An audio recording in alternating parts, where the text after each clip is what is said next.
نحمده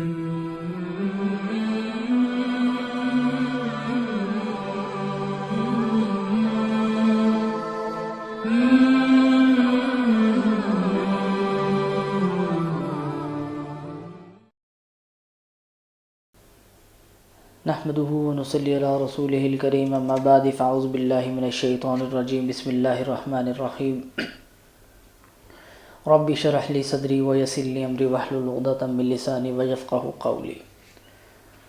چوتھے سپارے کے آخر میں ان عورتوں کا ذکر تھا جن سے نکاح کرنا حرام ہے۔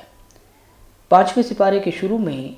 اس بحث کو مکمل کرتے ہوئے فرمایا گیا کہ ان محرمات کے سوا دوسری عورتوں کے ساتھ تمہارے لیے حلال ہیں، تم ان کے ساتھ نکاح کر سکتے ہو۔ سپارے کے تیسرے رکوع میں گھر کے نظام کو درست رکھنے کے لیے چند بنیادی ہدایات دی گئی ہیں۔ ان میں سے پہلی چیز جو یہ بتائی گئی کہ گھر میں قوامیت یعنی کہ حاکمیت کا جو ذمہ دار ہوگا وہ مرد ہوگا، مگر اس کا یہ مطلب ہرگز نہیں ہے کہ مرد کو حاکم بنا کر عورت کو لونڈی بنا دیا گیا، ایسا نہیں، بلکہ جیسے رعی اور رعیت کا معاملہ ہوتا ہے، عوام اور سربراہ کا معاملہ ہوتا ہے، بالکل اسی انداز سے کہ گھر کے تمام اخراجات، تمام ذمہ داریاں مرد اٹھائے گا اور گھر کے اندر کے جتنے معاملات ہیں وہ عورت سنبھالے گی۔ اس کے بعد ایک دوسری چیز بتائی گئی کہ اگر عورت اکھڑ مزاج ہو، نافرمان ہو اور سرکش ہو تو اسے راہ راست پر لانے کے لیے 3 تدبیریں اختیار کی جا سکتی ہیں۔ پہلی تدبیر یہ ہے کہ اسے سمجھایا جائے اور سرکشی کے برے نتائج سے خبردار کیا جائے۔ اگر واعظ و نصیحت اس پہ اثر نہ کرے تو دوسری تدبیر یہ ہے کہ اس کا بستر الگ کر دیا جائے۔ یہ ایک نفسیاتی حربہ ہے اور اس سے بھی عورت جو ہے وہ سمجھ آتی ہے اور واپس آنے کی کوشش کرتی ہے۔ اگر پھر بھی وہ نہ سمجھے تو انتہائی اقدام کے طور پر اور واقعی سرکشی اور بہرا روی کی صورت میں حد کے اندر رہتے ہوئے اس کی پٹائی بھی لگائی جا سکتی ہے۔ مگر اس کی تعریف کیا ہے؟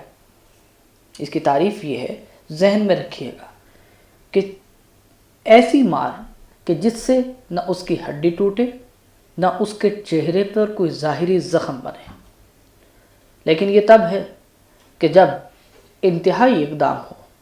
پہلی 2 تدبیریں فیل ہو گئیں تو تیسری تدبیر کے طور پر یہ ہلکا پھلکا کام کیا جا سکتا ہے، مگر اس سے یہ مراد ہرگز نہ لے لی جائے کہ چھوٹی چھوٹی باتوں کے اوپر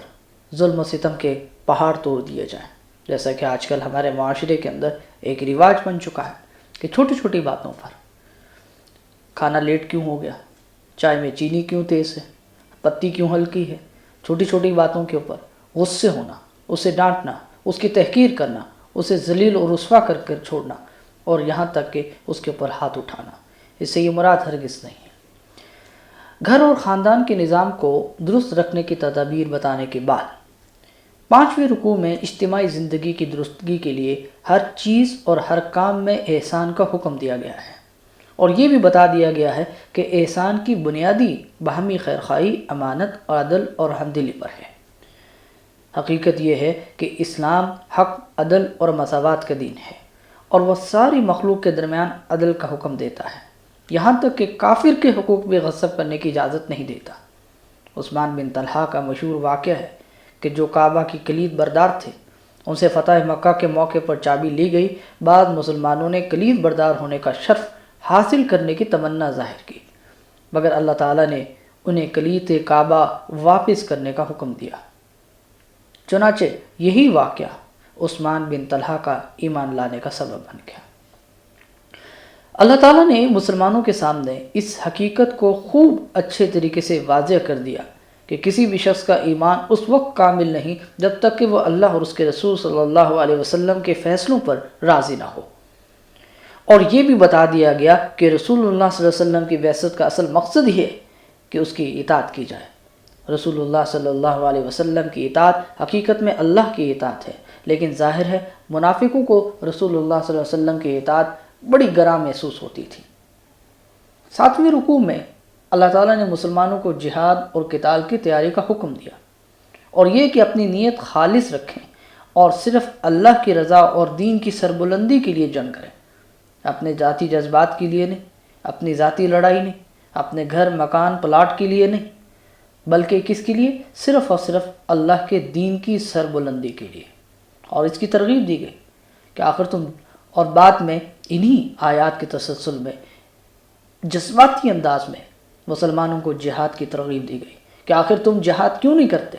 جبکہ صورت یہ ہے کہ ظلم و ستم کی چکی میں پیسنے والے کمزور مرد، خواتین اور بچے اللہ کے سامنے ہاتھ پھیلا پھیلا کر دعائیں کرتے ہیں، اے ہمارے پروردگار تو ہمیں اس بستی سے نکال دے جہاں کے لوگ بڑے ظالم ہیں، اور اے اللہ تو کسی کو ہمارا مددگار بنا کر بھیج دے۔ چونکہ عام طور پر موت کا خوف جہاد کے میدان میں نکلنے سے ایک بڑی رکاوٹ بنا ہے، اس لیے فرمایا گیا کہ موت تو کہیں بھی آ سکتی ہے، گھر میں بھی اور مضبوط قلعوں میں بھی۔ نہ جہاد میں نکلنا موت کو یقینی بناتا ہے اور نہ گھر میں رہنا زندگی کے تحفظ کی ضمانت ہے۔ جہاد اور قتال کی ترغیب کے بعد مسلمانوں کو منافقین کی تدبیروں اور سازشوں سے چوکنا رہنے کا حکم دیا گیا ہے۔ یہ وہ سمدیل گروہ ہے کہ جس نے اسلام کا جامع زیب تن کر کے ہمیشہ اسلام اور مسلمانوں کو نقصان پہنچایا۔ مدینہ منورہ میں جو پہلی اسلامی ریاست قائم ہوئی، اس کے خلاف سازشوں کا تانا بانا بننے میں بھی یہی گروہ پیش رہا۔ مسلمان ان منافقین کے بارے میں فیصلہ کرنے میں متردد ہے، چنانچہ سورہ نساء کا وہ حصہ نازل ہو گیا جس میں ان کی ذلت امیز حرکتوں، خفیہ منصوبہ بندیوں اور بغض و حسد پر مبنی کارروائیوں کا پول کھول دیا گیا، اور ان کے بارے میں واضح فیصلہ سنا دیا گیا کہ ان کا اسلام اور مسلمانوں سے کوئی تعلق نہیں، تاکہ اہل ایمان اور اہل نفاق کے درمیان حد فاصل قائم ہو جائے اور مسلمان منافقوں کے بارے میں یک آواز ہو جائیں اور ان کے درمیان کوئی اختلاف باقی نہ رہے۔ باری تعالیٰ کے حاکمانہ بیان کا انداز ملاحظہ فرمائیے۔ فرمایا کہ تمہیں کیا ہو گیا ہے کہ تم منافقوں کے بارے میں دو گروہ ہو رہے ہو، اور اللہ نے ان کو ان کی حرکات کی وجہ سے الٹ دیا ہے۔ یعنی اے مسلمانوں، تم منافقوں کے بارے میں دو گروہوں میں کیوں تقسیم ہو گئے ہو؟ ایک گروہ کہتا ہے کہ انہیں قتل کرنا چاہیے کیونکہ وہ ہمارے دشمن ہیں، دوسرا گروہ وہ کہتا ہے کہ ان کے بارے میں نرم پہلو اختیار کرنا چاہیے کیونکہ وہ ہمارے دینی بھائی ہیں، جبکہ اللہ تعالیٰ نے انہیں ان کے نفاق اور معصیت کی وجہ سے کفر کی طرف واپس لوٹا دیا ہے۔ ان کے بعد ان کی حقیقت سے پردہ چاک کرتے ہوئے فرمایا کہ وہ منافق یہ چاہتے ہیں کہ جیسے وہ خود کافر ہیں تم بھی کافر بن جاؤ، پھر تم دونوں برابر ہو جاؤ، بس ان میں سے کسی کو دوست نہ بناؤ جب تک کہ وہ اللہ کی راہ میں ہجرت نہ کریں، بس اگر وہ اعراض کریں تو انہیں پکڑو اور جہاں بھی پاؤ انہیں قتل کرو، اور کسی کو رفیق اور مددگار نہ ٹھہراؤ۔ 10ویں رکوع میں